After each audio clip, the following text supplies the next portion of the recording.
Well, hello everybody, and welcome to Vinyltreasures. I'm your host, Johnny G. John Galindo, coming to you live on this Sunday evening, this July 19th, 2026. It's the latter 50s edition. We'll call it part two. I saw Graylin mention part two. We can call it part two, really. Pick up where we left off. We had a beautiful day today, I have to say. It was a little bit hot later on, but I had the AC on up here. I thought it was going to be on time tonight, but my ink ran out. My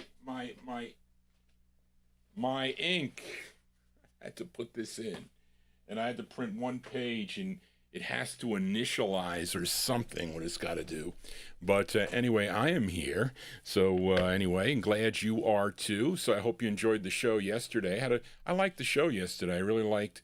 I'm not going to have as many bonus picks tonight because I had to add a couple things because of a couple of unfortunate. We seem to be losing our singers every day now. It seems to be, but anyway, so we got a couple of tributes tonight. Maybe more than a couple of tributes. I think 3 I have for tonight. It should have been 4, but I didn't have enough time to find anything for Plas Johnson. And I know I have stuff by him in the collection, but it was just late. I couldn't do it. But anyway, we opened up tonight's show with a suggestion by Larry Neal, this musician, songwriter born Johnny Eastman Jr. in Houston, Texas. He would move to the San Fernando, California, and played a number of instruments. Played guitar, piano, electric organ, and the flute. Now, he had 2 releases on Ray Dobard's Music City label as John Hartzman, and this was his first. It was a song he wrote inspired by Bill Doggett's Honky Tonk. The song was called Johnny's House Party, which is what we have here on a Sunday. It's part 1. And the background chants were a group called the Gaylarks. They also recorded for the Music City label, by the way. And this song was also covered. You might own a copy of this. It was covered like a month later or 2 by Earl Palmer. He did it with the Jayhawks backing him on the Aladdin label. But this actually was pressed 3 separate times, really. The first press is the all-black Music City label with the silver print. Then it's the shiny Music City label with the multicolor logo. And then there was even a third press, which is like the flat black label, and that's the copy that I use. I couldn't find I have them all. Johnny G has them all. Anyway, May 1957, we'll send it out to Larry Neal. Johnny Hartzman with the Gaylarks on the Music City label. It's Johnny's House Party. So welcome to the party, folks. Sit back for the next 3 hours. Let's start it off here. I got 2 records to open up with from 1957. And up first, okay, so we open up the vocal portion with a request. I had to cut some out. We're going to open with a request for listener David Vielma, this group out of Harlem, New York. Now, the group included Henry Brown, Roger Hayes, Vernon Riley, William Tarkington, and lead singer Harlan Jackson. Collectively, they were known as the Collegians. They first recorded earlier in 1957 on Ben Smith's Extra Records, a great 2-sided 45, Let's Go for a Ride. You may know that tune. But with their very next release, they signed with Paul Winley's Winley label, had 3 releases on the label, and this is the B-side to their first, okay, the A-side, a great record, probably going to have to play it next week, called Zoom, Zoom, Zoom.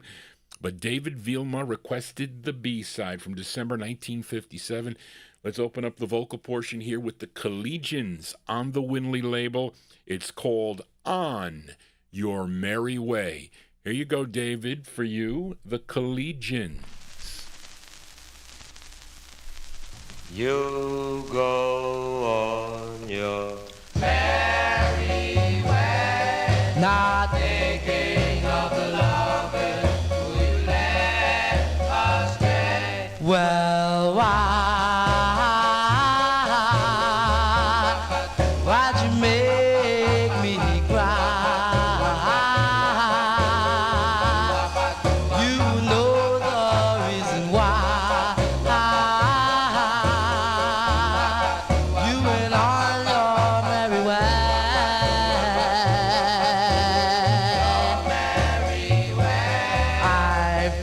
feel so bad. I feel so sad. If you come back, I'll be so glad. You and on your merry way.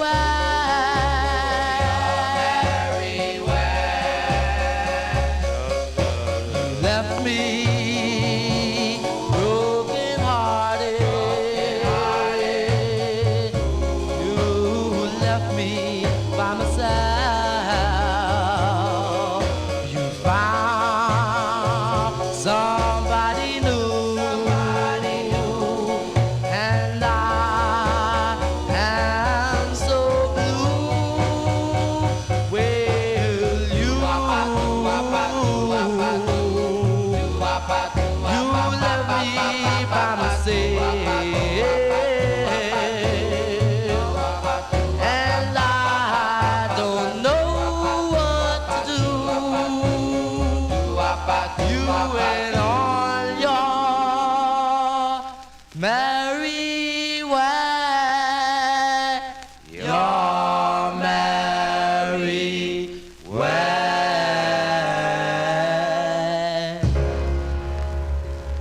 Okay, there you go. What a great B-side that is. That is the flip side to Zoom, Zoom, Zoom. Those are the Collegians.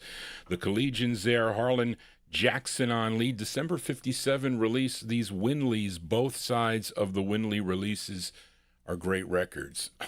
Almost in every instance. The Collegians there, On Your Merry Way is the name of the tune. That one there going out to a David Vilma. For you collectors out there, this record, many variations on the record here. Got to have the small print. I'll show it to you. That is the true first press, and a lot of those are a little bit grainy. So you got to find a nice press. Can't tell you how many copies I have in the collection. Anyway, Johnny G here. I am your Sunday night disc jockey tonight, so thank you all for being here. If you are new to this program, please consider subscribing to Johnny G's Vinyl Treasure Show. I don't know, you was picking up 20 subscribers every show. Now it's dropped down. I'm getting at least 6 to 8 now. I don't know why. Maybe they're not sharing the video like they did. That's a possibility. We're sharing it to the premium members is what they were doing. I don't know these algorithms, how they work, but let's hope they're working now.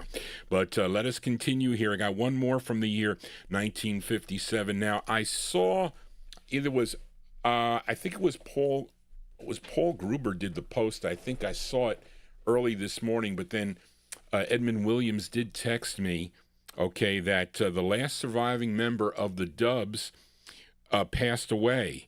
July 17th at the age of 91. That was Cleveland Still. And he first started recording with the Scale Tones for Joe Davis's Davis record label.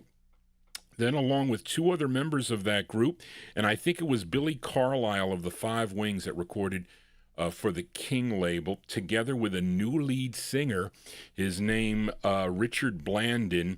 They recorded for ABC Paramount Records as The Marvels, a great two-sided 45 for that. Of course, they would end up at Johnson Records and change their name to the Dubs, okay, and then they got involved with George Gollner because Johnson couldn't handle the distribution. I don't know exactly how that went, but they ended up recording for George Gollner's Gone record label, okay, and Cleveland Still did lead only on two of their releases, at least their actual sides, that not two releases, they're two sides that came out on the Gone record label. One was from 1958, was called Song in My Heart, and the other was this tune that I picked, and it was the B-side to the group's first release on George Gollner's Gone record label. You know the A-side, it's called Don't Ask Me to Be Lonely, but this is the B-side, which I think also got some airplay. April 1957, as we pay tribute to the last member that passed away of the Dubs. His name is Cleveland Still, and these are the Dubs with Cleveland on lead, and the song is called Darling. Here you go.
Okay, as we pay tribute to the late Cleveland Still, on lead there with the Dubs. That is the B-side to Don't Ask Me to Be Lonely, song entitled Darling, April 1957.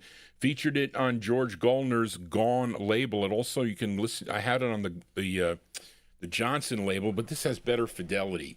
This one does too. And this is the true first press with the shadow print that I'll show you. But there you go, as we remember the late Cleveland Still.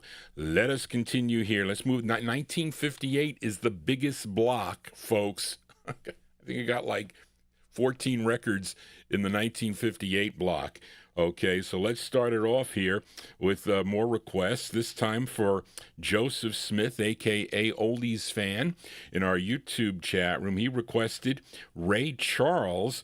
Okay, Ray Charles on the Atlantic record label. This is his 17th release, okay, on Atlantic Records. Now, this was first done by Bing Crosby and Connie Boswell, okay, with Bing Crosby's Bobcats back in 1941. But this one, recorded in New York City on February 20th, 1958. And I have the session information here. And it says that Larkus Belgrave and Lee Harper, they were on trumpet. Dave Newman, alto and tenor sax. Emmett Dennis on baritone sax. Of course, Ray Charles was on the piano, and of course, he's doing vocal. And Edgar Willis was on the bass, Richie Goldberg on the drums. And it says here, Oldies Fan, that the Raylettes are providing the background vocals. I don't know, maybe where'd you see that the cookies were? I'm just reading it from the Atlantic book that I had that I bought. I bought all 4 volumes of the Atlantic, like, session information. Either way, let's go to March of 1958 by request for Oldies Fan and give a listen to Ray Charles on Atlantic and his rendition of the tune, Yes, Indeed. Here you go, Joseph, for you.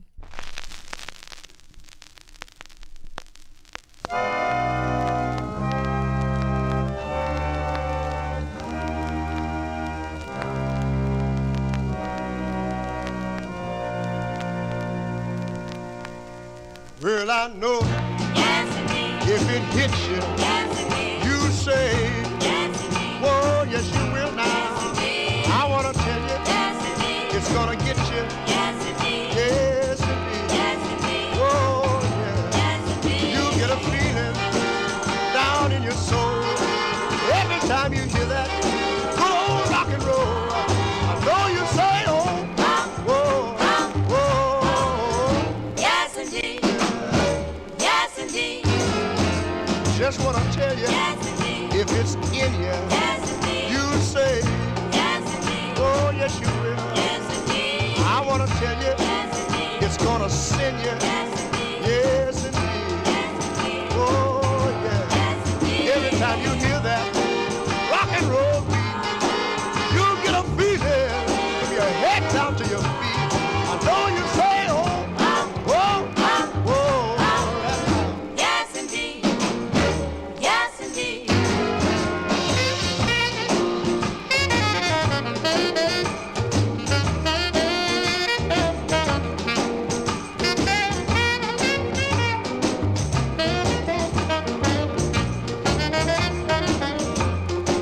I know you'll dance all over the floor. Yes, indeed. Yes, indeed.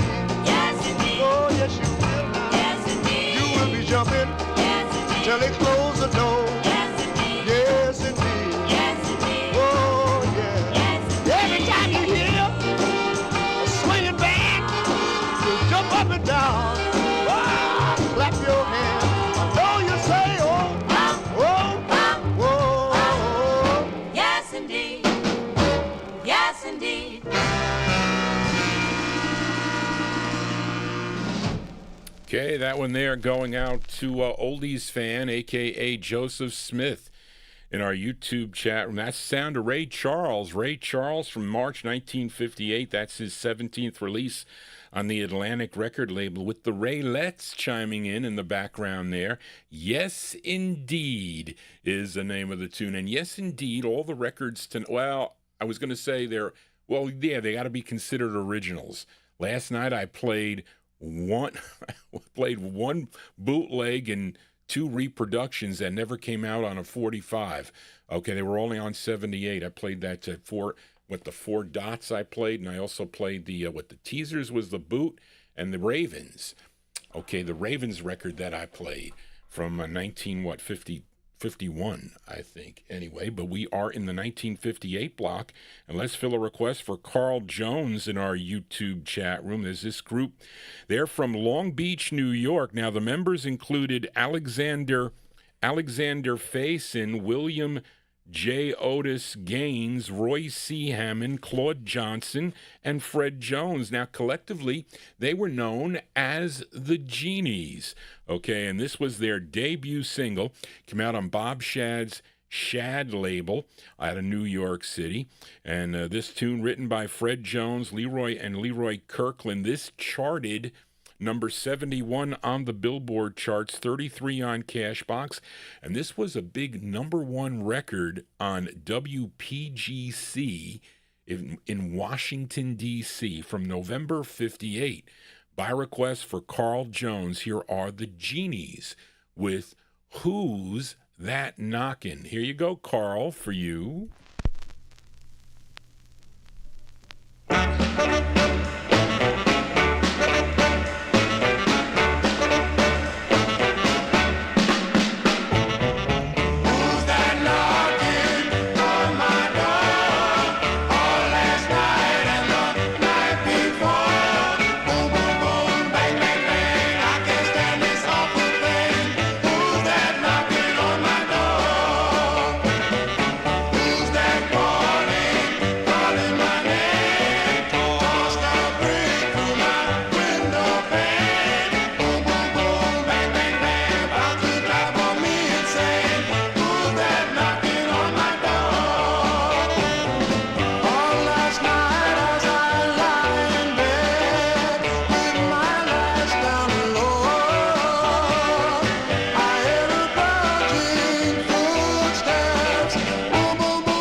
Okay, November 1958 release, the debut single for the Genies. That one there requested by Carl Jones in our YouTube chat room. Who's That Knocking is the name of the tune. This one makes the, I guess a lot of some of the, whatever radio stations are still playing oldies. I'm sure this makes this is on the playlist to play, and that's on Bob Shad's Shad record label out of New York City.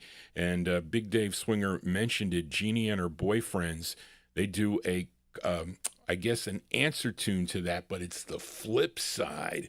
That is a great record, a song called Baby, which I should get back here, play that on the program. Johnny G here on a Sunday. Thank you all for being here. Let us continue. We are in the 1958 block. Let's go out to the West Coast now. Remember buying this record from Mike Pecos when he was selling out his collection. And then he started to sell his Motown stuff. But he had some very nice California stuff. And I got this from him a long, long time ago. But this group is out of Sacramento, California, and it's a request for listener Tom Shaughnessy. Now, the lead singer of this group also sang lead with the Cufflinks that recorded for the Dutone record label. And let's see, the group had releases on the Spin It label, I think later on Corsair Records and Soto Play, but this is on the Vega label, Vega, Vega Records, and this one features Henry Houston on lead. He co-wrote the tune. I like this record, the ballad from May of 1958. Let's give a listen to The Raindrops on Vega for Tom Shaughnessy. It's called Dim Those Lights. Here you go, Tom Shaughnessy, for you. Dim those lights and good love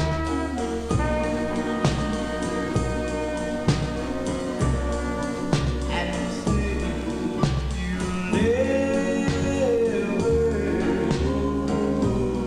never let me go.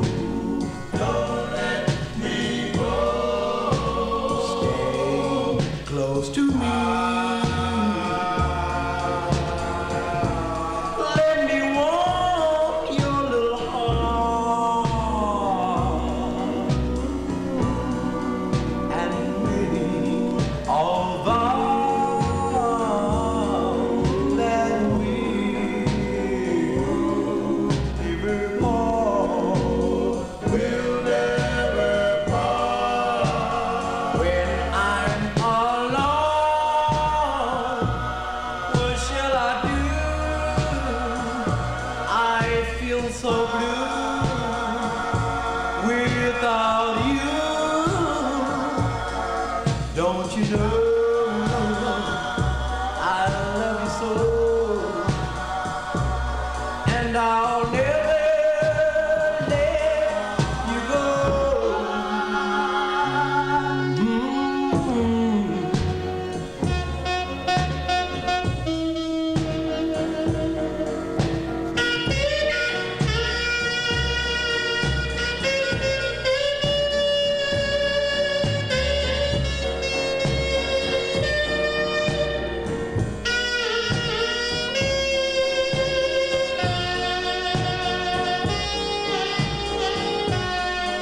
When I'm alone,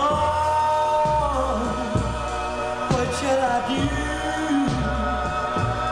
without you? I'm so blue. Don't you know I love you so, and I'll never let you go. Those lights and good love to me, and say you'll never let me go. Don't let me go. That one there by request for Tom Shaughnessy in Florida. That's the sound of Henry Houston and the Raindrops, a great ballad there. Yes, Tony Barcia, sounding like the Valentines Don't Say Goodnight. That was 1956. This is May of 1958. The Raindrops on the Vega label out of California. Dim Those Lights is the name of the tune. No, leave your lights on. Don't dim the lights yet. You can do that toward the end of the show. Didn't they do that at the dances for the slow dances back then? They don't do that anymore. They don't have dances in high school anymore. It's all gone. Okay, we can only remember about it. But anyway, let us continue. We are in 1958. We got a flip side request now from last week. Featured a request for listener David Fields, really country singer Jimmy Lloyd. Okay, was really Jimmy Lodson. Did I say that right? Lodskin. Okay, he was from Panther, Kentucky. Okay, we featured his second release on Morris Levy's Roulette record label. It was called I Got a Rocket in My Pocket. Yes, I do. But David also requested the flip side, which is a cool flip. It's a nice rockabilly jump. I think this is his best record, in my opinion, anyway. March 1958, by request for David Fields. Here is Jimmy Lloyd on Morris Levy's Roulette Records out of New York City. It's called You're Gone, Baby. Here you go, David, for you. Well, toe to toe and cheek to cheek, lips are closed, can't even speak. Arms tight, a fond embrace, then a signal come from outer space. You're gone, yeah, baby, you're gone, gone. Well, it's too late to stop when you flip your top. You're gone, gone, gone, gone.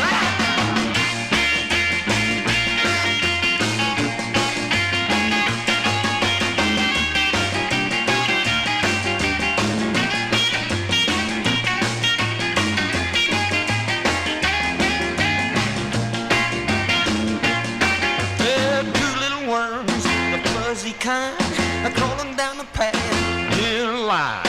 One of them looked at the other and said, I love every hair on your fuzzy head, and you're gone. Ah, you're gone, baby. Ah. Oh, well, it's too late to stop when you flip your top. You're gone, gone, yeah, gone, yeah.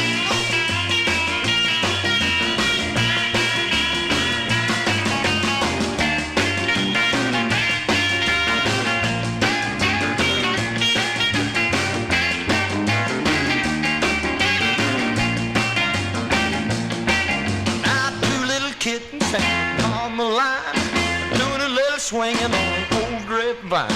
Mama said kittens better move along, cause the big cats walk at the break of dawn, and you're gone. Ah, baby, you're gone, gone. Well, it's too late to stop when you flip your top. You're gone,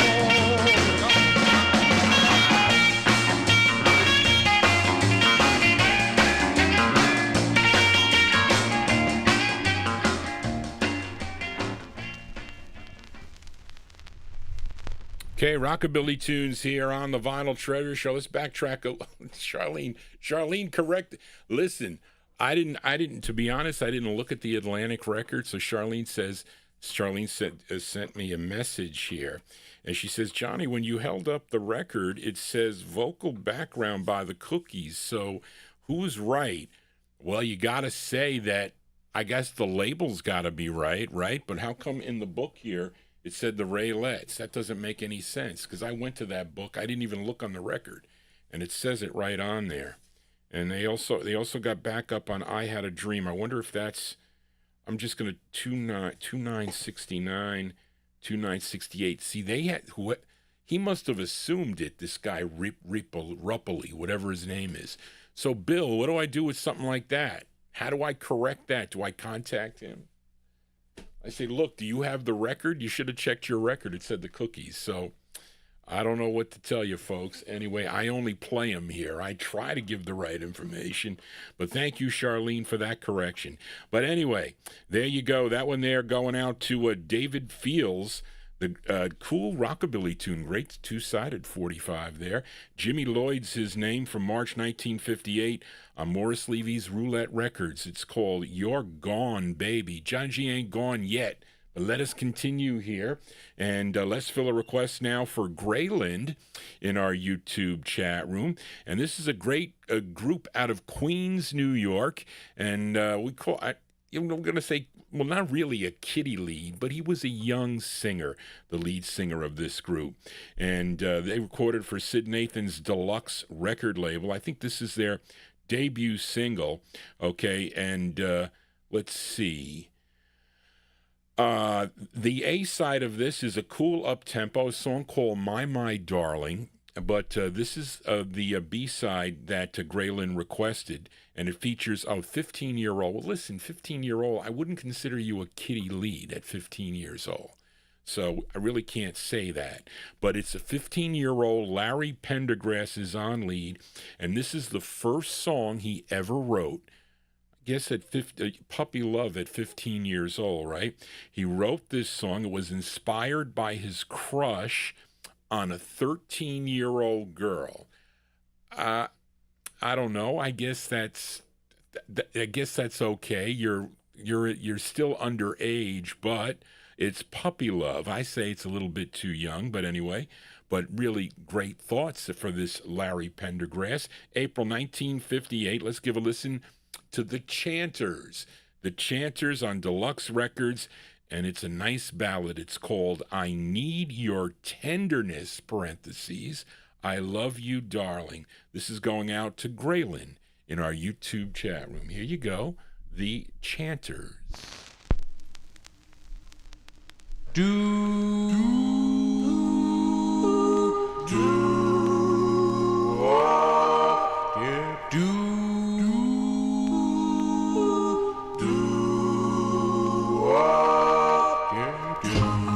I love you, darling. I love you, dear. I want you, darling. Always stay near. Please be my love. Don't ever go away.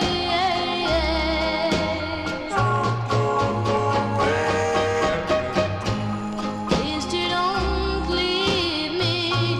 Don't ever part. I need your tenderness close to my heart. Say that you love me. Say that you love me true.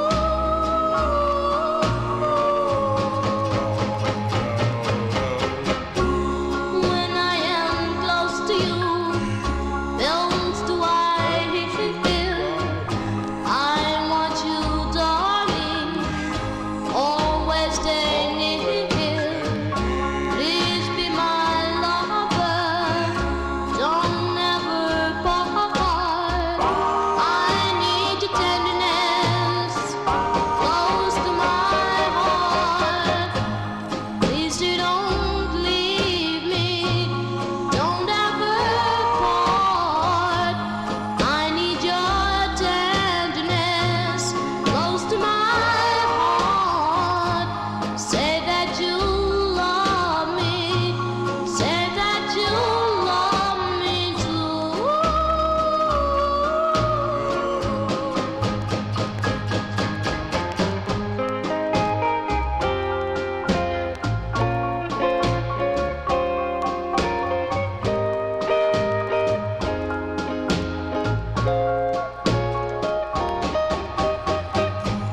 Please do don't leave me. Don't ever part. I need your tenderness close to my heart. Say that you love me. Say that you love me too.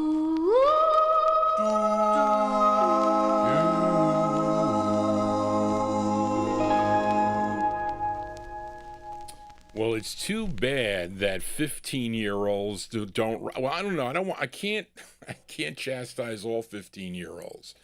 But if they could write a song like that, I would be impressed. I really would.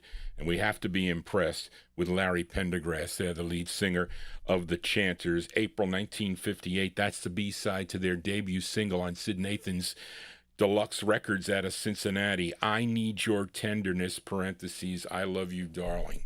There you go. That one there going out to Graylin in our YouTube chat room. Johnny G is your Saturday night disc jockey. Thank you all for being here. I hope you're digging on the tunes. If you are, please give Johnny G a thumbs up as we continue here. And let's fill a request now for L.A. Arch in our YouTube chat room here. Now, Arch, did you know that it says on both, Arch, you requested both sides of this 45 on the Cindy label, and the flip side is a pure instrumental, and although they call this side instrumental, there is vocals on this side. So I decided to play. I can probably open up next Sunday night with the flip of this because it's a cool rocking tune. This side's up-tempo also. But Arch requested this singer, well, I guess Let me see here. Charlene's got, well, the artist's name is Frantic Johnny Rogers, okay, is the artist's name. And this is on George Goldner's, well, it really is a partnership between George Goldner and a disc jockey by the name of J. Michael. And I think he was out of Pittsburgh, and this is on their Cindy label, as these guys used to have these partnerships all over the place during the 1950s. But this is Frantic Johnny Rogers, which is an alias, okay, for Dwayne Eddy. Okay, supposedly this is Dwayne Eddy. Okay, and this is a song he wrote together with Lee Hazelwood. It's produced by Lee Hazelwood and Lester Sill. And Dwayne Eddy is on lead guitar. Al Casey is on rhythm guitar. Steve Douglas is on saxophone. Buddy Weller on bass. And the backing group here are the Sharps. Okay, the Sharps that recorded also, I think this was a little bit earlier. They recorded for Jamie Records. Okay, I think that's it. Yeah, the Sharps are on Jamie. And yeah, Jamie Guyton. Anyway, from July 1958, by request for L.A. Arch in our YouTube chat room, here is the Frantic Johnny Rogers on Cindy Records, and the song is called Sassy. Here you go, Arch, for you. Wait, Johnny G messing up here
Okay, from July 1958 there, by request for L.A. Arch in our YouTube chat room. That's Dwayne Eddy. Dwayne Eddy on guitar there. The Sharps, the vocalists in the background there. Frantic Johnny Rogers is on the label here. This is on the Cindy label. This is George Goldner and J. Michael's Cindy Records. Okay, distributed by Goldner's Empire. It's song entitled Sassy is the name of the tune. We'll open up the show next Sunday with the flip side of that, which is cool jump tune also. See, he was moonlighting there. Okay, moonlighting, because he was, and they all were moonlighting. Even the Sharps were too. Anyway, Johnny G ain't moonlighting, although I am, because this show is only on YouTube tonight. Nobody wants to pick it up. They do not. But anyway, let us continue here. Well, I told you 1958 was the biggest block. Let's go back out to Los Angeles, California, this time with a request for Frank and Jerry Gingaro.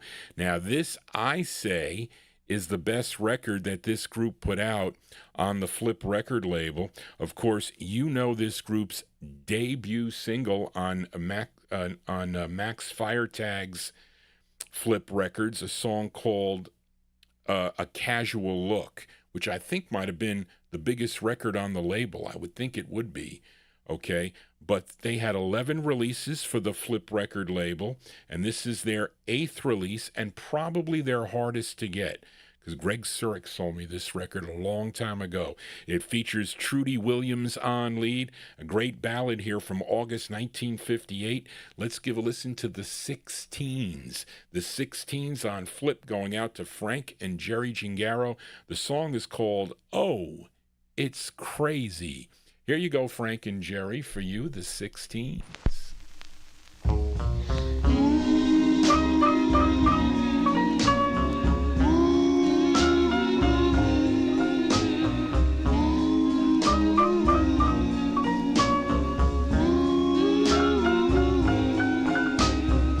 Woke up this morning, felt like I didn't sleep. I woke up this morning, felt like I couldn't eat. But the more I see of you, the more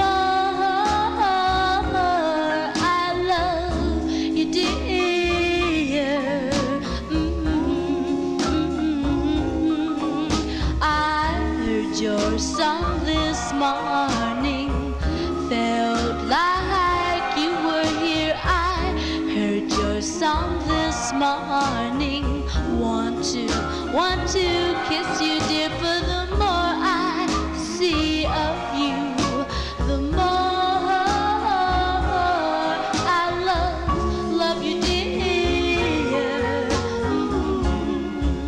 Well, it's a crazy feeling to be in love, but just think we're so young, we've got a lifetime to love. Oh, it's crazy. Oh, it's crazy. Oh, it's crazy. Oh, it's crazy. For the more I see of you, the more I love you, dear. Love you. I love you, dear. Love you. I love you, dear. Love you. I love you, dear. Okay, there you go. By request for Frank and Jerry Gingaro, the great sound there of the 16s.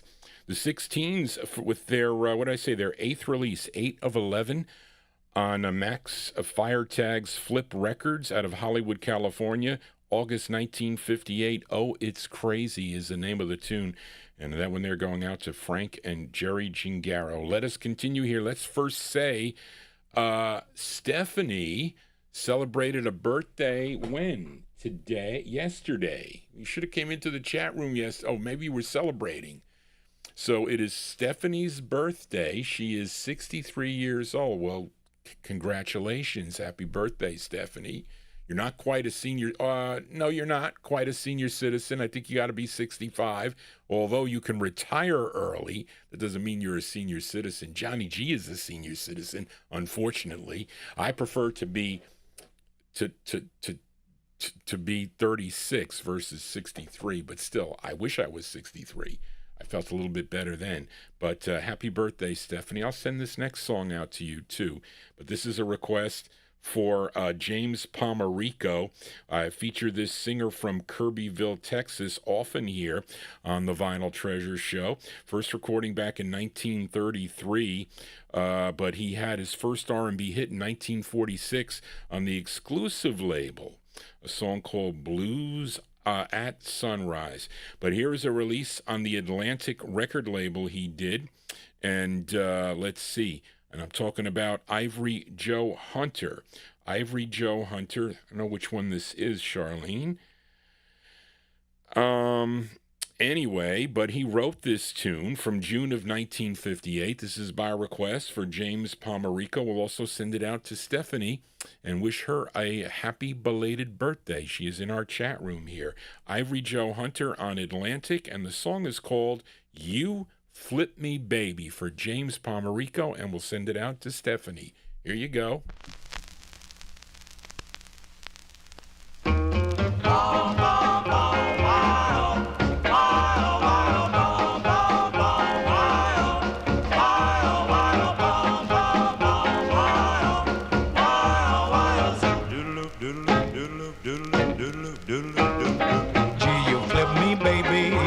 When I look into your eyes, gee, you flip me, baby.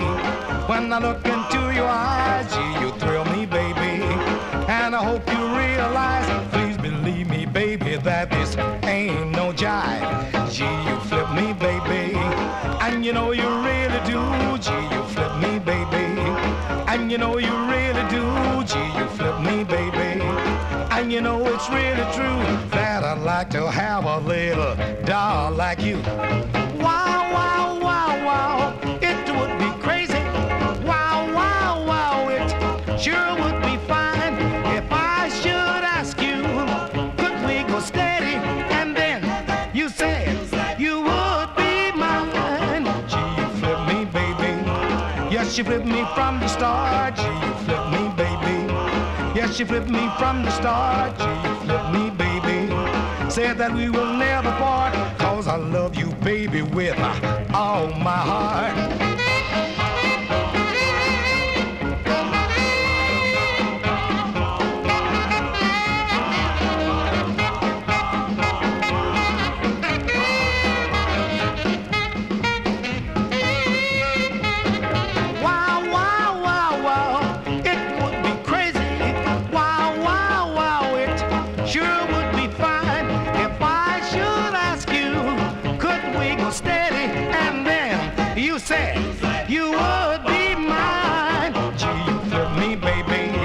Yes, you flipped me from the start. Gee, you flipped me, baby.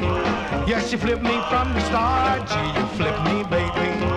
Yes, say we'll never part, 'cause I love you, baby, with all my heart.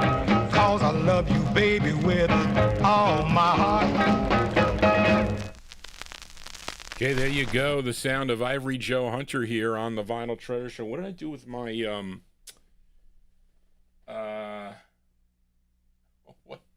Oh, wait. Hold on a second, folks. That one there going out to James Palmer. I want to check one thing here on this record here. Let's see if they give the group at the session. I would bet they don't. This is 3014. That's the matrix number, 3014. So if I look at, and these are in order, 3014. Here we go. 3014, 3019, here. So this is Ivory Joe Hunter.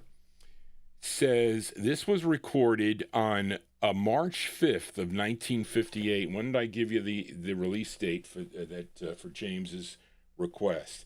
We said that it came in June, so they released it in June, and all it says is he did 4 songs that day. Okay, in New York City.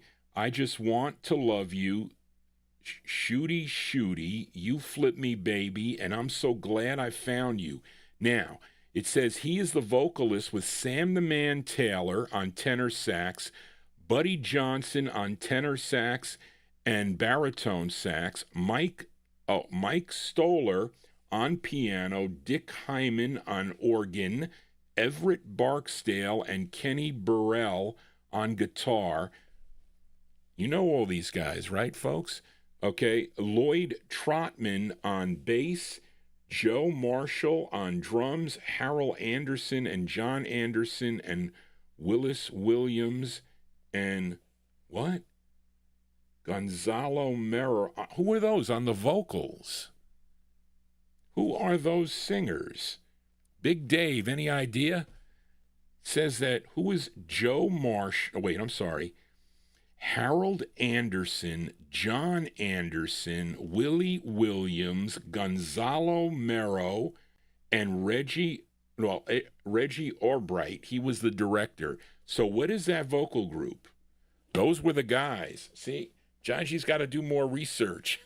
Anyway, so those are whoever those guys were. They were backing Ivory Joe Hunter up on that cool record there from June of 1958. You Flip Me, Baby. That one there going out to listener James Pomerico. Also send it out to Stephanie with belated birthday wishes. That is Ivory Joe Hunter. As we continue here for a Sunday evening, and let's fill a request for listener Bill Olb in New Jersey as we head to Boston, Massachusetts now. Okay. And this group had a top 5 national hit with a song called Happy, Happy Birthday Baby. How appropriate for Stephanie, right?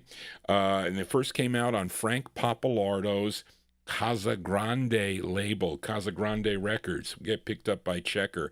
But this is their 3rd release. They had 5 on the Casa Grande label. Bill Olb requested their 3rd, a tune written by the lead singer of the group. And her name was Margot Sylvia. And this is arranged by the Preston Sanford Orchestra from May 58 by request for Bill Olb in New Jersey. Here are the Tune Weavers.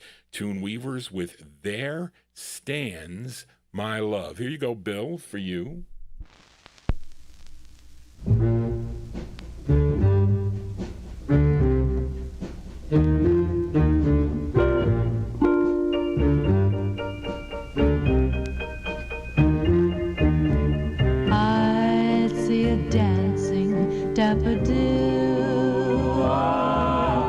Raising its head above a hill as the sun shines down on a little town, and there stands my love. I see a flitting butterfly.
Nice tune. You know, that it's too bad that their other records didn't get lots of national airplay. So somehow, listen, Happy Happy Birthday Baby did get a lot of airplay, but they had other great releases there. That's one of them, by request for listener Bill Olb, May 1958. Margot Sylvia on lead with the Tune Weavers. Their 3rd release on Casa Grande Records, There Stands My Love, is the name of the tune. Johnny G is holding up Bill Olb's next guest spot here because he's waiting for me to learn how to cue LPs here on the turntables. I just haven't had the chance to do the practicing of it, which is because it's like difficult. I got one thing after another that happens in my life here to do it because I'm preparing for the shows. I just bought 22 records today is what I did. I bought 22 45s today. I'm not going to tell you the prices, but I did. But anyway, so Johnny G is doing the hold up here. So I got to see if I can get to it. It's like, see, we got the nurses coming here on Tuesday. So then I got to go to the bank tomorrow. I got to go get pills tomorrow. So it's like never ending for me. Anyway, let us continue here on the Vinyl Treasure Show. We are still in 1958, and let's fill a request now for listener Joe Carrera, okay, for this singer-songwriter and actor born in Springfield, Mississippi. That's right, Mississippi is MS, yes. His name, Edward Henry Reardon, okay, but his stage name was Eddie Fontaine. First recording, I think his first release was back in 1955 for X Records. And of course, X Records would become Vic Records, so he would continue to record for Vic Records. But he also had releases on Decca and J-Lo and Brunswick and Chancellor. Now, Joe requested his first of three on Tommy Valdano's Sunbeam label out of New York City. And this is a song he co-wrote. I think this was also released and would come out later on Argo Records, Charlene has. It's charted number 54 on the Billboard charts. And let's see, this artist would later play character Pete D'Angelo in a combat-like series from 1962 called The Gallant Men. Is that true? Okay, I never saw that. He also appeared in over 100 motion pictures and TV shows, but there's also a dark thing about him, too, that we won't go into. But anyway, let's go to July of 1958 for Eddie Fontaine. This is by request for Joe Carrera. Eddie Fontaine on the Sunbeam label. It's called Nothing. Let me see if I got this right. Yeah. Nothing's Shaking. But the leaves on the trees. Here you go, Joe, for you, Eddie Fontaine. I'm finding out what love is all about. And every day at 3 when school lets out, I see my baby, I get weak in the knees. There's nothing shaking but the leaves on the trees. My daddy told me there'd be times like these. There's nothing shaking but the leaves on the trees. We meet the gang and go to Rockin' Joe's. The cats are stomping on their heels and toes. I see my baby try to give her a squeeze. There's nothing shaking but the leaves on the trees. Why must she be such a doggone tease? There's nothing shaking but the leaves on the trees. She's got a way that makes me act like a fool. She spends my money, then she plays me cool. I'm begging for her kisses on bended knees. Give me some loving, baby, please, please, please. But I'll keep trying hard to make her mine. Someday the wind will blow, the sun will shine. Until the time she puts my heart at ease. There's nothing shaking but the leaves on the trees. She locked my heart and threw away the keys. There's nothing shaking but the leaves on the trees.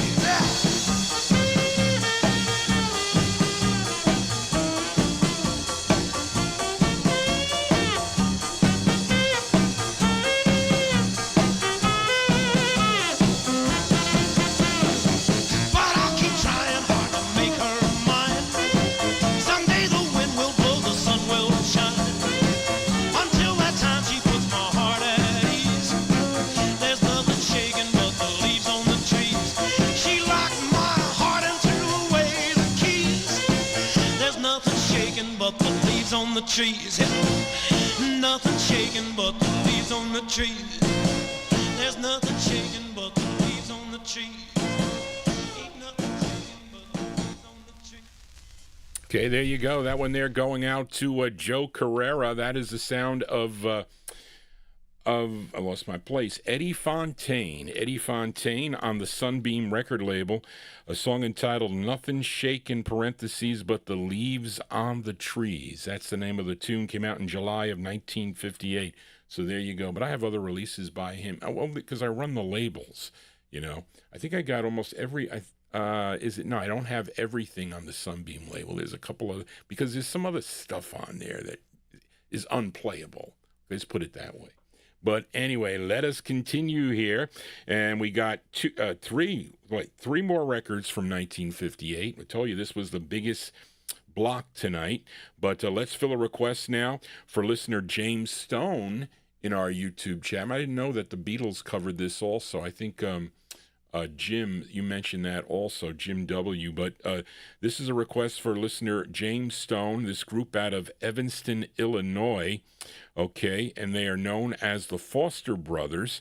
Now, after the group's first release on the LB label, the lead singer, Laverne Gales, would leave the group, and he was replaced with a new lead singer that previously recorded for the Gems. His name was Ray Pettis. And is Ray Pettis on lead here, though, Charlene? Was that the case, or did you just get this from another write-up? So I don't know exactly, but let's give it a listen. Maybe we can tell. James, if you know, that would be great. August 1958 for James Stone. Here are the Foster Brothers on Mercury. It's called If You Want My Heart. Here you go, James, for you, the Foster Brothers.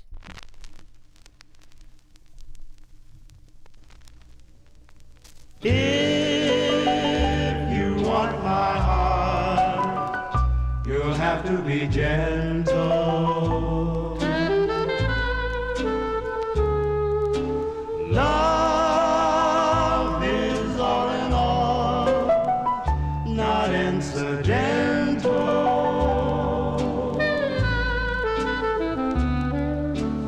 Handle it with care, it's so very fragile. It's been broken once before.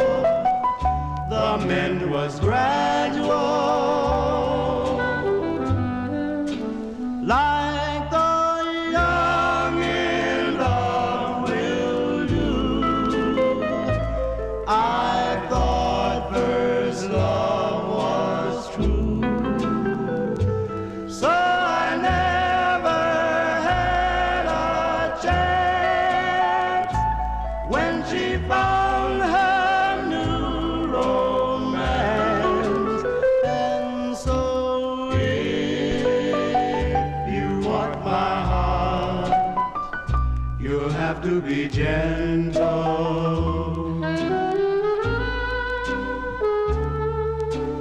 Love is all in all, not incidental.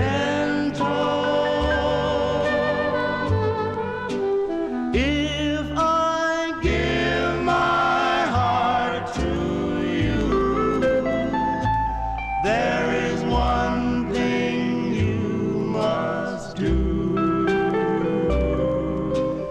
If you want my heart, you'll have to be gentle.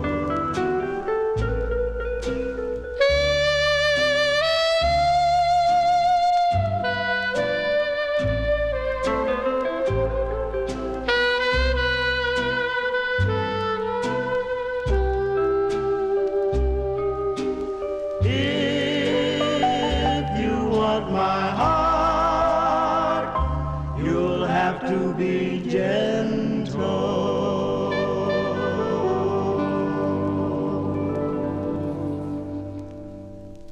That's August 1958 release there by request for James Stone in our YouTube chat room, the sound of the Foster Brothers.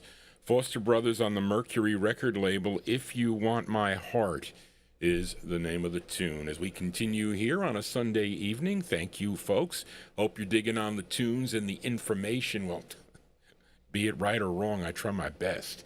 Charlene tries her best, too. She does. But let us continue here. And we are in the 1958 block. Let's fill a request for listener Daddy Cool in our YouTube chat room. We go to Brooklyn, New York now. Back to Paul Winley's Winley record label for a B-side, right? Yeah, this is a B-side. Okay. And here are the Paragons here. Another group never made a bad record. The Paragons here. This is their 4th release on the Winley label. And the A-side is a cool record. It was first called The Wows of Love. Yes, I'm not Elmer Fudd, but it was called The Wows of Love, but it should have been The Vows of Love. That is a typesetting error that does not... Johnny G, if I had anybody that worked for me that made errors in their work that I had to give up to the executives, they were going to get scolded from me because that is unacceptable. Not like my newspaper I get now. It's got everything wrong in it. It's amazing how things have deteriorated. But anyway, the A-side was called The Vows of Love, or The Wows of Love, but this is the B-side. It's a great tune. It features Julius McMichael on lead from March of 1958, going out to Daddy Cool. Here are the Paragons on the Winley label, and the song is called Twilight. Here you go, Daddy Cool, for you, the Paragons. Twilight, twilight, twilight, twilight, peeping through my window.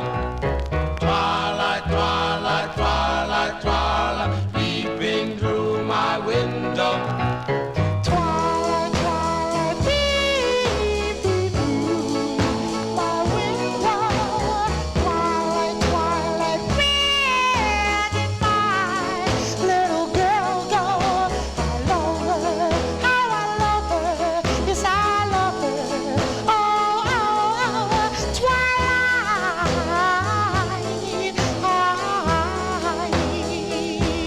my heart leaves for joy when she's in my arms. Even angels up in heaven, well they hear her child. Now she's gone away, and I'm sad and blue. Please hold me, yes, hold me. Twilight, twilight, I'm all alone. Twilight, twilight, send my little girl back home. I want her, how I want her, yes I want her. Oh, twilight,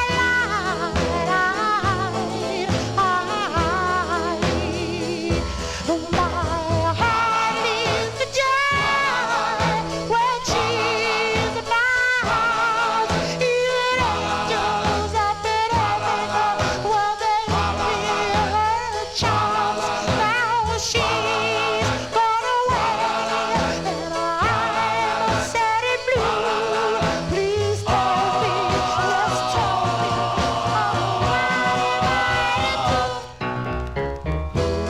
Twilight, I'm all alone. Twilight, twilight, send my little girl back home. I need her, yes I need her, oh I need her. Oh,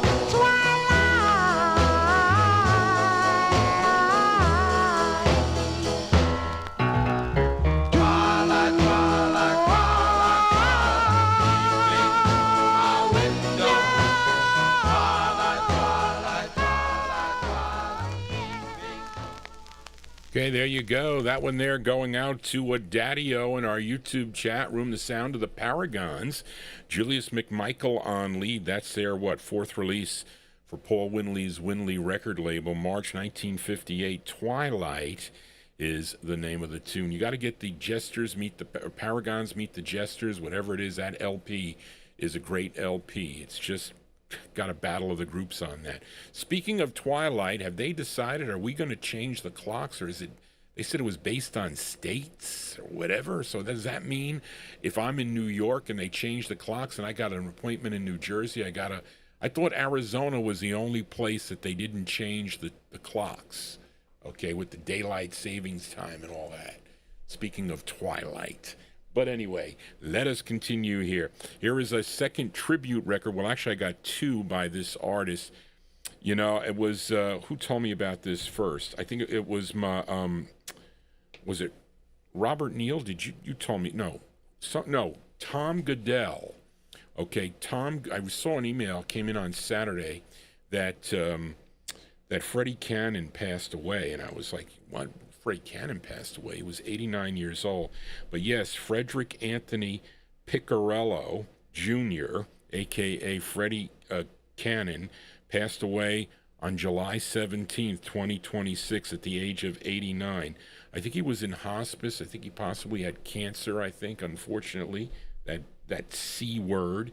But anyway, so I added this record. This is the first record that he ever sang on. My favorite record that he does on the Swan label, because I do like some records by Freddie Cannon. I like Tallahassee Lassie. I like that record. I do. But anyway, he was born in Revere, what is that? Maine. No, M-A. That's Massachusetts, right? Yes. No. Yes. And he had so many recordings on the Swan label out of Philadelphia. And, of course, Tallahassee Lassie was a big hit. Okay. And Way Down Yonder in New Orleans was another one. I think I got another record coming up in 1962 for Carl. And also John. You requested it, John N. So, but anyway, prior to those releases on the Swan record label, he sang with a group called the Spindrifts. Okay, the Spindrifts. And their record came out on a label called Hot Records. It would get picked up a couple months later by ABC Paramount, which I think I have it on the ABC Paramount label also. But I don't know if there are writer credits on this with him.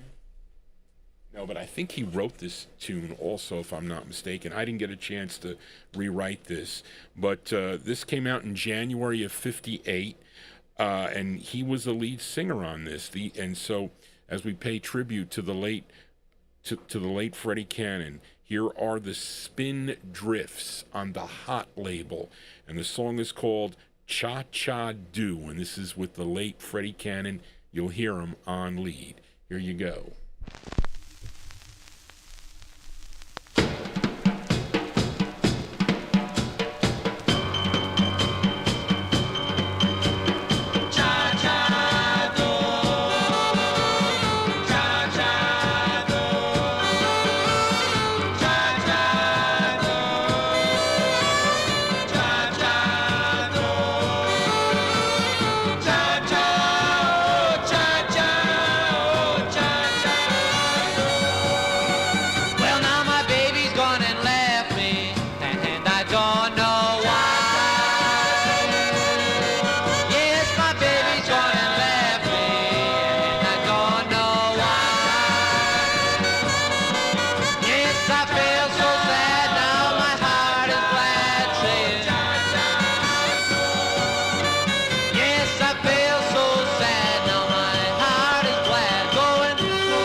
Okay, that's January 1958 release there for a group called The Spin Drifts. The Spin Drifts, featuring a young Freddie Cannon there. His first recording there on the Hot record label would get picked up by ABC Paramount Records for national distribution. Cha Cha Do is the first is the name of the tune. Of course, when he would go on, when he went on American Bandstand and he performed Tallahassee Lassie, and then the record started taking off, Dick Clark always had him on Bandstand. He would be like sort of like a regular on there and pushed a lot of his songs, and he did well for the label Swan Records and other labels. Yes, somebody mentioned Where the Action Is. That was one of the theme songs on that.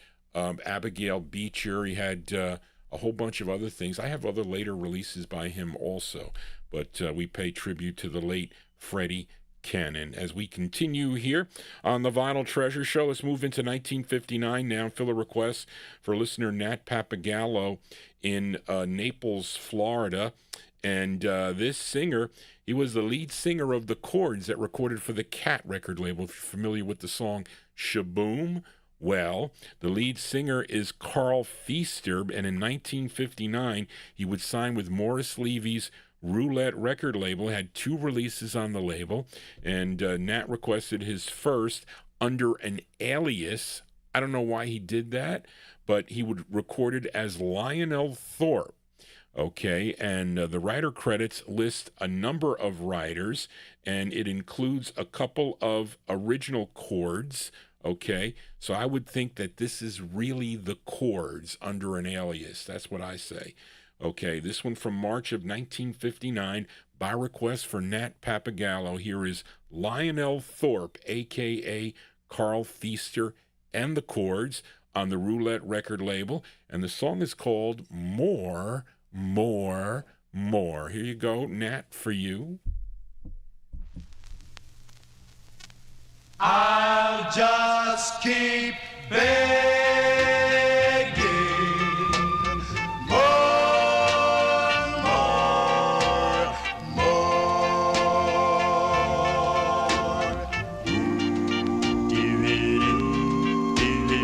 Kiss me, turn the lights down low.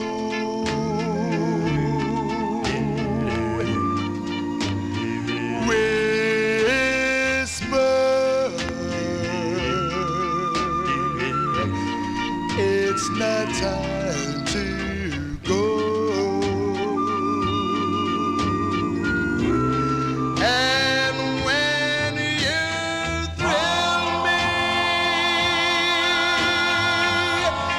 with love, girl, I'll just keep begging.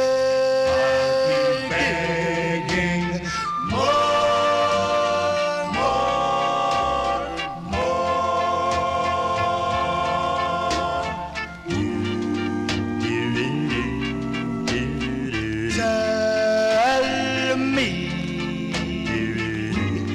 this couldn't be a dream.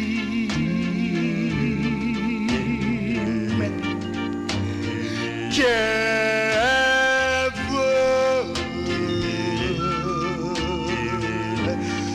love could be mean. And when you squeeze me like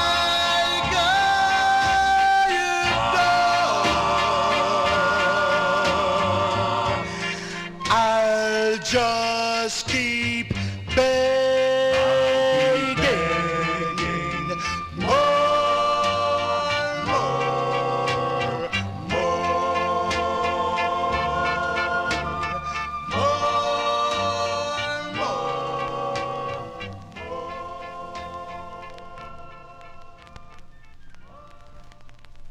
Hey, there you go. That one there by request for listener Nat Papagallo in Naples, Florida. Well, it says Lionel Thorpe, but no, that's really Carl Feaster. He was the lead singer of the Chords, and I think the Chords are backing him up too. March 1959, his first of two on the Roulette record label. More is the name of that too. Now, unfortunately, Carl would pass away on January 23rd of 1981 at the age of 51 from cancer, as we remember him here on the Vinyltreasure show. We are in the 1959 block. Let's fill a request now for Amy King, Johnny G's moderator. They're keeping you busy tonight, Amy. Yes, they are. Okay. And she requested this group from Philadelphia, PA. Okay, this record first issued on the local Future label out of Philadelphia in 1958, and it will get picked up by Walt McGuire's Felsted Records out of New York City. Now, this group included Harold Kern on keyboards, Salvatore Michi on saxophone, Paul Gottschall on guitar, and George Desmond on bass, and Ernie Howry on drums. And the lead singer on this, or the singer on this, his name is Johnny Johns. And this was written by a couple of the group members here. So from March of 1959, we fill a request for Amy King, Johnny G's chat moderator. Let's give a listen to the Admiral Tones on the Felsted label, and it's called Hey, Hey, Pretty Baby. Here you go, Amy, for you, the Admiral Tones.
Okay, there you go. That one there going out to Amy King in our YouTube chat room. The sound of the Admiral Tones. A self-contained group recorded for well, actually, that was originally on the Future label, get picked up by Felsted Records. That's Johnny Johns on lead, March 1959. Hey, Hey, Pretty Baby is the name of the tune. If you would like to make a request on a future Vinyltreasure show, either the Sunday show, okay, if you want to get requests on this show, just make sure it's from 1958 or later, and then you'll hear it, because a lot of people don't tune into both shows. They listen to one show, or some listen to both shows. You may be lucky if you listen to both shows live, I'll tell you that much. But anyway, so email Johnny G at vinyltreasures@aol.com. This is our third show of the week. I'll be back on Wednesday. I don't think I'm going to get those records in time, but I'll be back on Wednesday for the Soul Show. So if you have any Soul songs you'd like to hear on the program, please email Johnny G at vinyltreasures@aol.com.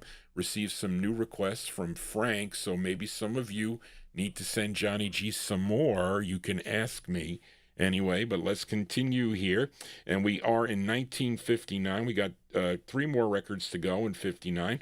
And let's fill a request for listener Troy Goodall in our YouTube chat room. And you all know this singer. He's originally from San Antonio, Texas, but he would relocate out to Los Angeles, California. First recording for Art Roop's specialty label back in 1952. But he had so many releases on different labels throughout his career.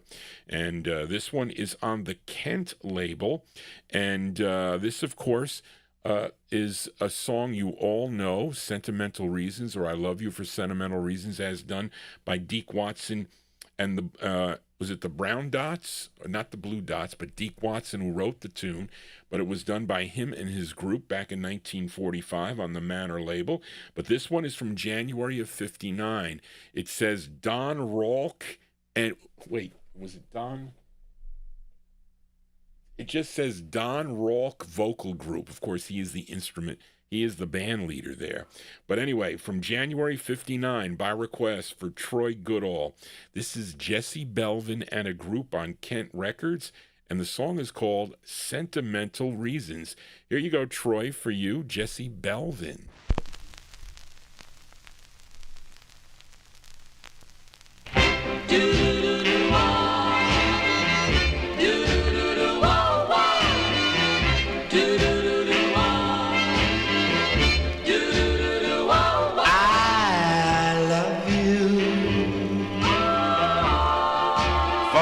Sentimental reasons.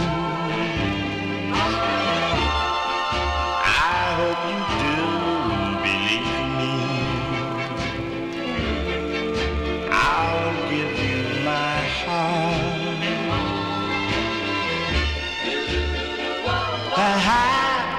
I love you, and you alone were meant for me. Please give your loving heart to me and say we'll never part. I think of you every morning, dream of you every night. Darling, I'm never lonely whenever you're inside. I love you for sentimental reasons. I hope you do believe me. I've given you my heart.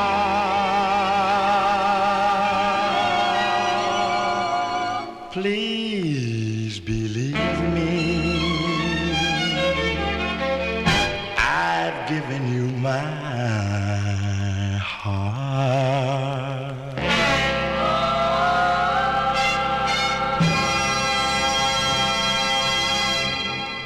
Okay, there you go. That one there going out to Troy Goodall in our YouTube chat room. That's the sound of Jesse Belvin. Jesse Belvin on the Kent label. Released in January of 1959. His rendition of the tune, it says Sentimental Reasons. Really, I Love You for Sentimental Reasons. So many recorded that tune in all different styles and whatnot. So they like that one there in the YouTube chat room. Let's continue here. Let's fill a request now for Mike Sape in our YouTube chat room. He wants to send this tune out to all you chatters in there and also to your host, Johnny G. Thank you, Mike. As this group is called the V8s. Wow, I could have had a V8. I never liked V8s. I can tell you that much. Now, I like I might like 8-cylinder cars, but I never liked that tomato drink V8s. But I like the vocal groups called the V8s. Now, this V8s group is not to be confused with the group with the same name from Asbury Park, New Jersey, that recorded for the Vibro label. Okay, according to, let me see, Frank Hosendove, the bass of the Asbury Park V8s, he said that is not their group. Okay, plus it's spelled a little differently. But anyway, this is on a label called Most Records. This one released in April of 1959. This is by request for Mike Sape, going out to you chatters. Here are the V8s, okay, with their tune called Pretty Girl. Here you go, Mike, for you, the V8s. I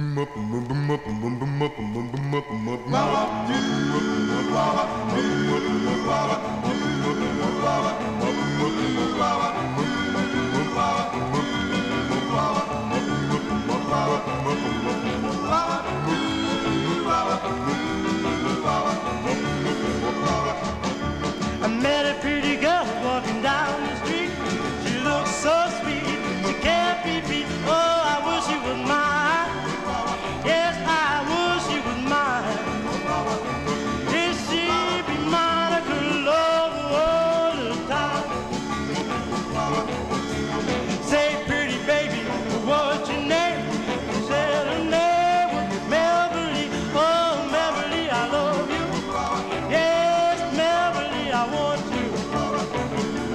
Please say that you will be mine. Well, she took my head, my heart beat like a clock. Tick, tick, tock, yes, tick up the clock. Yes, tick up my heart. Well, I love her so I can never let her go.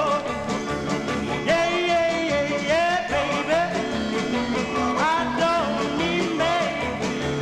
Girl, you drive me crazy. I love you, baby. Please say that you love me.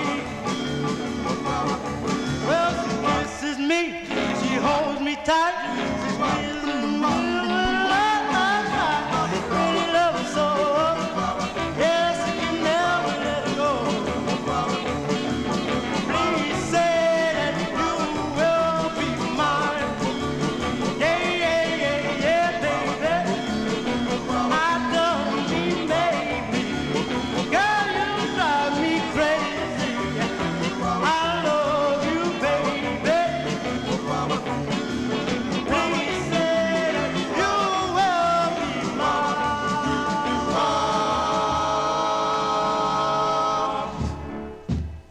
Okay, that one there by request from Mike Sape, sending it out to all you chatters and your host, Johnny G. Thank you, Mike, for that. The V8s. Wow, I could have had a V8, but I will pass. I prefer tomato soup. I do. Anyway, that's from April 1959 on the Most record label, M-O-S-T.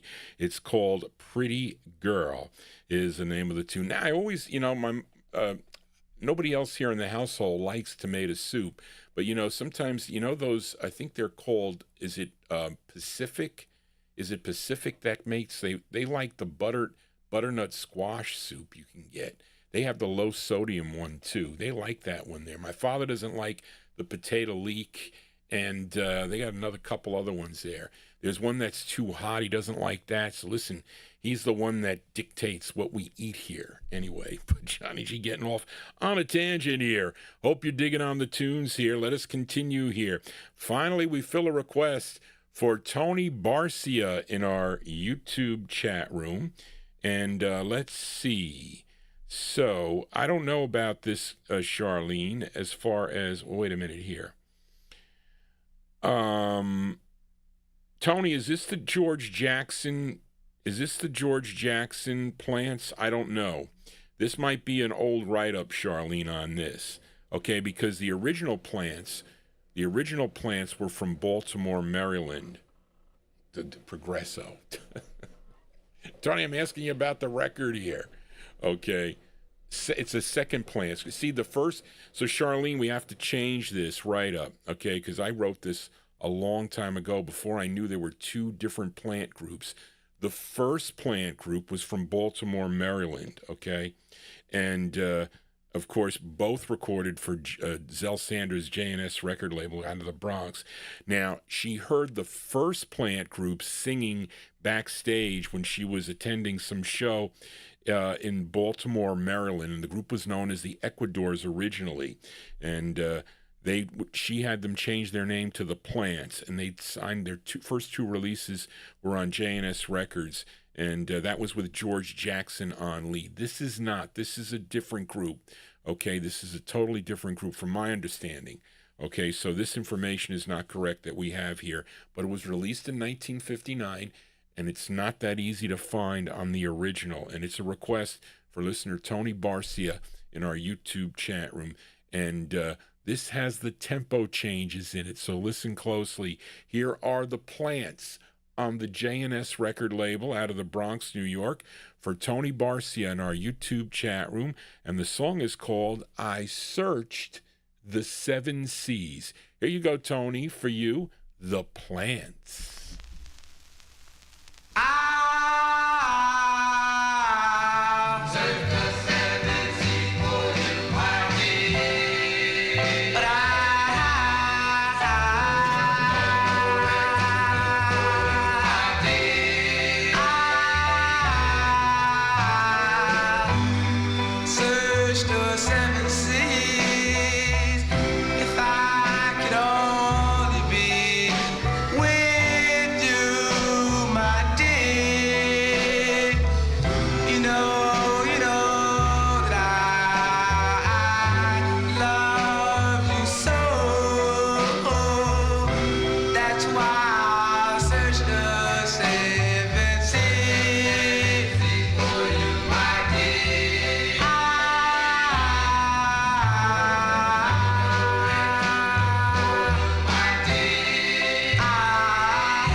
Okay, there you go. Though that is the second Plant group. They are a group probably out of New York City, and Zell Sanders just gave them that name because she had an earlier recording group, the Plants, originally from Baltimore, Maryland.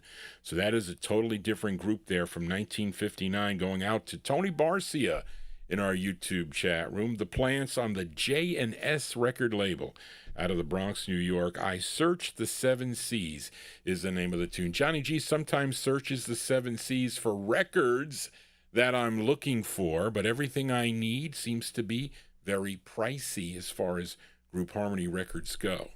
And sometimes Johnny G had a limit on what I spent on the records, but I'm getting a little bit bold now. Okay, but I still do have a limit. Let us continue now.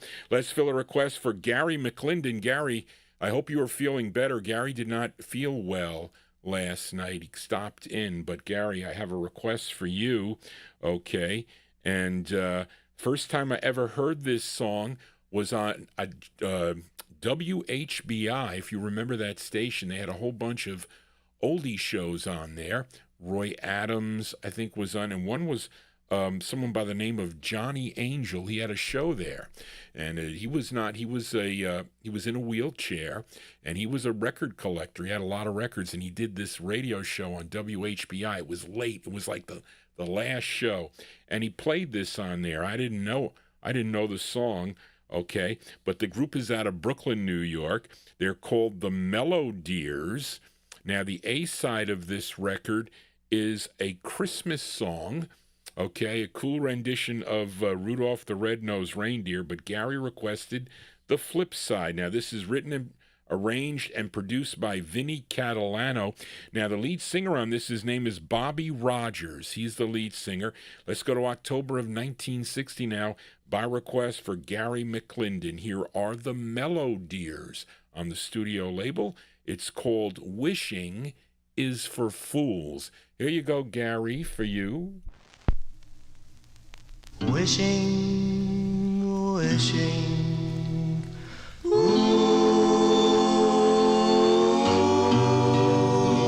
Boom, boom, boom, boom, boom, boom. wishing is for fools, fools like me. Wishing is for fools, lonely, lonely me. Once I met a pretty little girl, she told me she was mine, and I thought I'd found love, last till the end of time. Gone, now she's gone, gone, gone. Wishing is for fools, fools like me. Wishing is for fools, lonely, lonely me. We used to walk together, everyone would stare. I was oh so happy, thinking she didn't care. Gone, now she's gone, gone.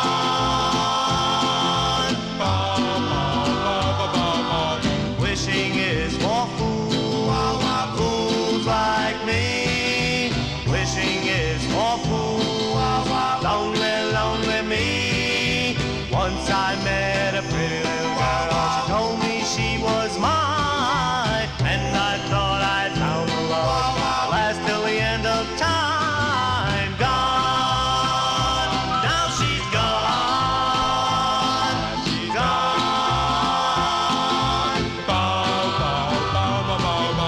Wishing is for fools, fools like me.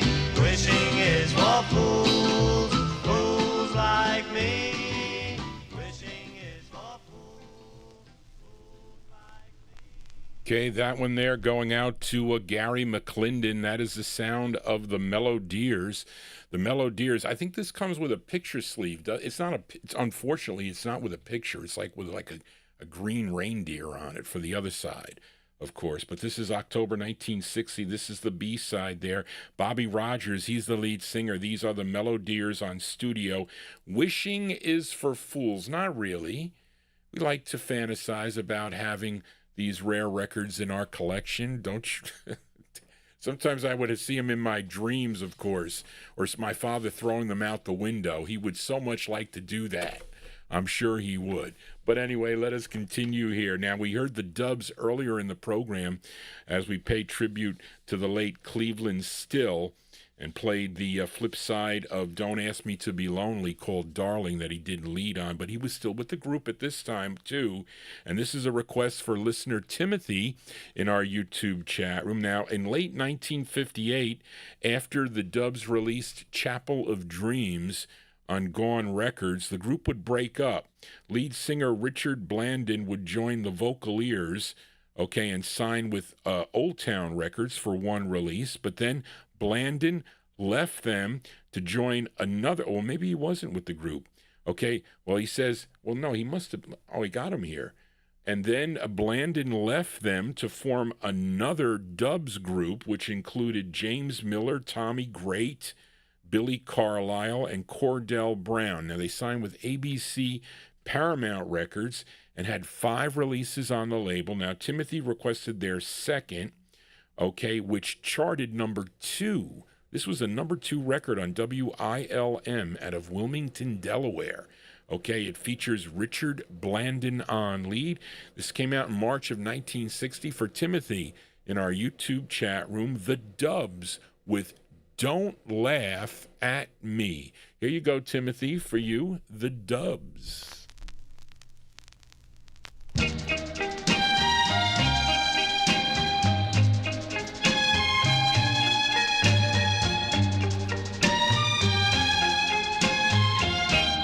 Don't laugh at me.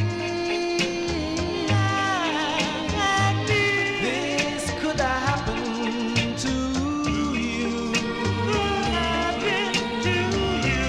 Don't laugh, you see. That's why I'm so blue. Don't like a clown, for this is for real. Don't laugh so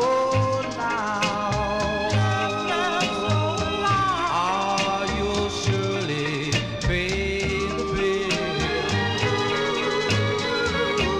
I was too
Okay, there you go. Richard Blandon and the Dubs there on the ABC Paramount record label. That one there going out to Timothy in our YouTube chat room. And that one there from March of 1960. And that was their, what did I say? That was their second of 5 releases for the ABC Paramount record label. They don't get enough credit. Okay, the Dubs. That I mentioned that was a number 2 record on WILM out of Wilmington, Delaware, the radio station in Wilmington. The song is called Don't Laugh at Me. I told you, my grandmother told me, don't let those kids laugh at you, Johnny. You go over there and you sock them. You punch them. You don't, then they won't tease you anymore. So it was like, I said, okay, I might get my butt kicked. And a lot of times I did, but they did not bother me after that. Once I did that, they kind of stayed away from me, which was interesting. I ended up protecting the other small kids in my high school. Michael Kotar, you were one of them. Anyway, let us continue here on the Vinyltreasure show. And I have, this is the Collector Corner record of the night. What was my Collector Corner last night? I forget. I can't remember anymore. Used to have a photographic memory like Dennis, but not anymore. But this is a rare tune. Last week we featured the flip side of this, the ballad for Paul Michel. Okay, this group, I think, is out of Fort Pierce, Florida, if I'm not mistaken. And last week we played the side called Baby, and Johnny G decided to flip it over because it's got a great up-tempo flip side. So Greg Surik calls me up one day, this is a long time ago. He says, Johnny G, I got a rare record on the Vulco label. So I said, well, you know, I'm not home yet. He said, well, can you meet me in the Howard Johnson's parking lot? I was like, okay, I'll meet you in the Howard Johnson's parking lot. He says, I got a couple of records I want to sell you, but I need money for this record. I have to go back and get more. I said, well, all right, how much do you need? Blah, blah, blah is what he told me. So I said, you got to give me like a half hour. Okay. So I met him, and then we did the transaction, in the parking lot, and I got the record. And I've never really seen one since, to be honest with you. But this is on Paul Michaels and Irv Volgamore's Vulco label, okay, out of Fort Pierce, Florida. And last week we heard Baby, requested by Paul Michel, and I'm playing the flip side. This is with the Tornadoes backing them up from September 1960. Let's give a listen to the Flaming Hearts. The Flaming Hearts on Vulco Records, and the song is called I Don't Mind. Here you go. This is the Collector Corner record of the night. Bombity, bombity, bombity, da, da. Bombity, bombity, bombity, da. Bombity, bombity, bombity, da. Well, baby, I don't mind. I don't care. I don't mind. Well, baby, if you go dating, please don't let me keep you waiting. 'Cause, baby, I'll be saying I don't mind. I don't care. I don't mind. I don't care. Well, baby, I'll be leaving. And darling, don't deceive me. 'Cause, baby, I'll be saying I don't mind. I don't care. I don't care. Whenever I call you, as we go steady, I don't care what you do. I don't mind, baby. I don't care. I don't mind, baby. I don't care. Well, baby, I'll be leaving. And darling, don't deceive me. 'Cause, baby, I'll be staying. I don't mind. I don't care. I'm not ready. Whenever I call you, just as long as we go steady. I don't care what you do.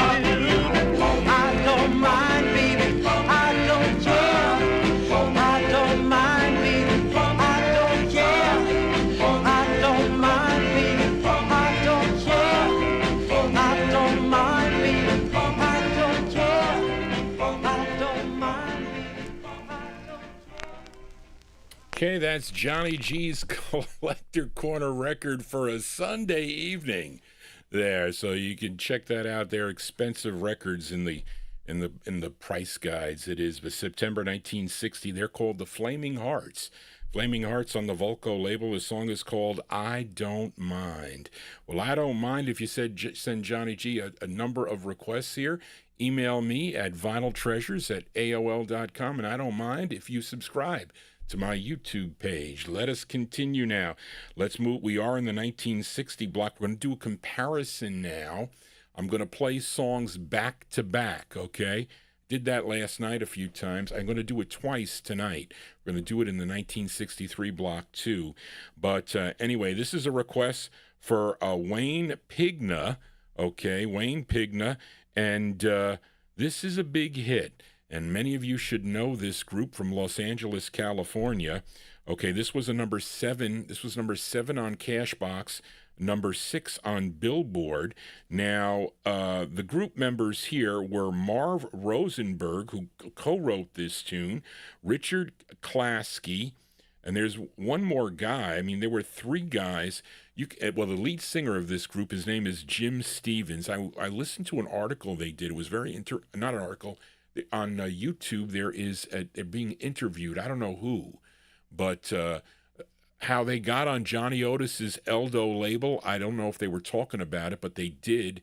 And there is a clip on American Bandstand where they're singing. Must have been out in California because they're in the sun, or they're kind of blocked over with this, I don't know, thing over their head, and they're lip syncing to this song, which is pretty interesting. But anyway, so this one from April of 1960, we're going to play first the original, a group called the Safaris. Okay, the Safaris on the Eldo label. It's called Image of a Girl. And then I'm going to play a cover as done by this great group out of Cincinnati, Ohio, Otis Williams and the Charms. Okay, because they recorded it, also came out on Sid Nathan's King label. Okay, from June of 1960. So I'm going to play them back to back. Up first, though, the original, as requested by Wayne Pigna from April 1960. Here are the Safaris on Eldo Records with their tune called Image of a Girl. Here you go, Wayne, for you.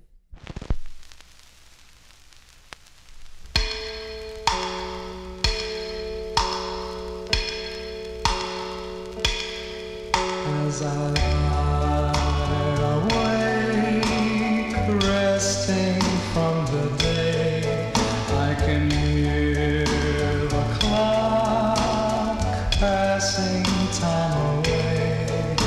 Oh, I couldn't sleep, for on my mind was the image of the girl I hoped to find. Whoa. Straight up at the ceiling above, thinking of the girl whom I will love. Oh, would it be soon when she'll exist, the image of the girl I've always missed? Whoa.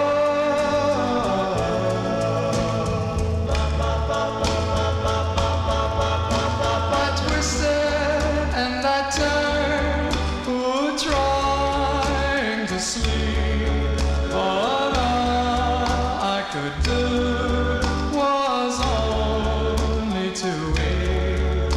For I haven't found that image yet of all the girls that I have met.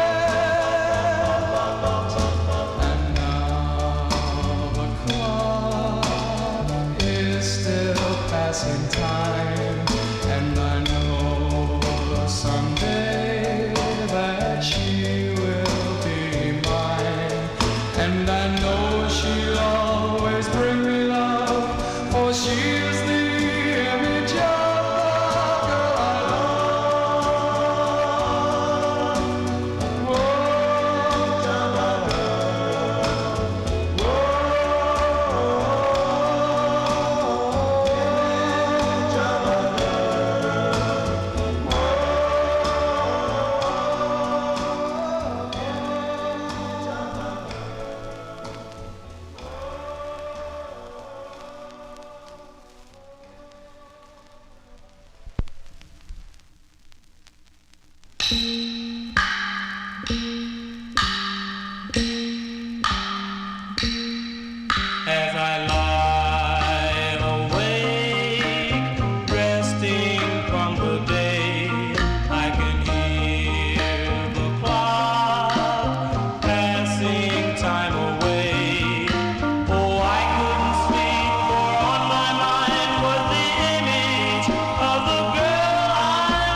is still passing time, and I know someday that she will be mine, and I know she'll always bring me love, for she's the image of the girl I love. Oh, the girl I love.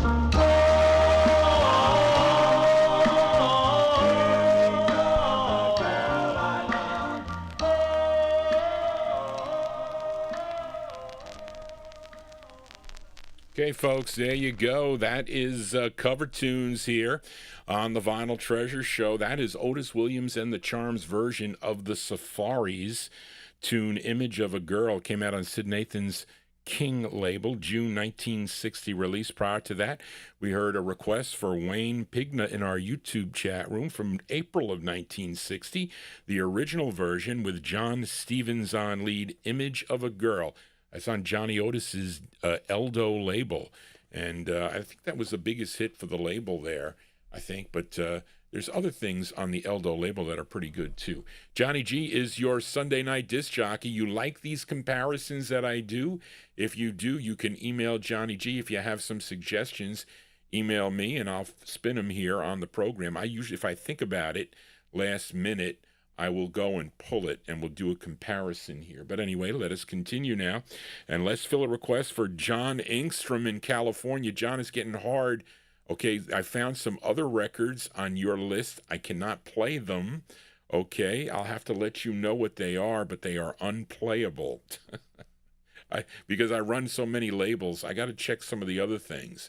And you have all the rare, because all the stuff that you're looking for, John, the rare stuff, it already came out on CD, and John is looking just for the song. Okay, he doesn't have the records anymore. Okay, he's just looking for the tune. So I said this one I think is passable.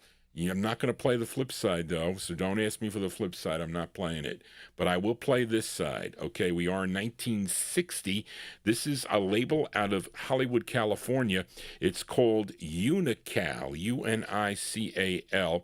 Now, this is a duet. Okay, so I guess, Charlene, you couldn't find anything on the duet, but they had two releases on the label. This is Al Allen's Unical label. Now, let's see. Not even on the writers, Charlene, huh? Okay. I have nothing, John. I'm sorry. From January 1960, here is Rita and Robin. Rita and Robin on Unical. It's not that bad. It's called Whenever You Need Me. Here you go, John, for you. Rita and Robin. Write me, send up a flare.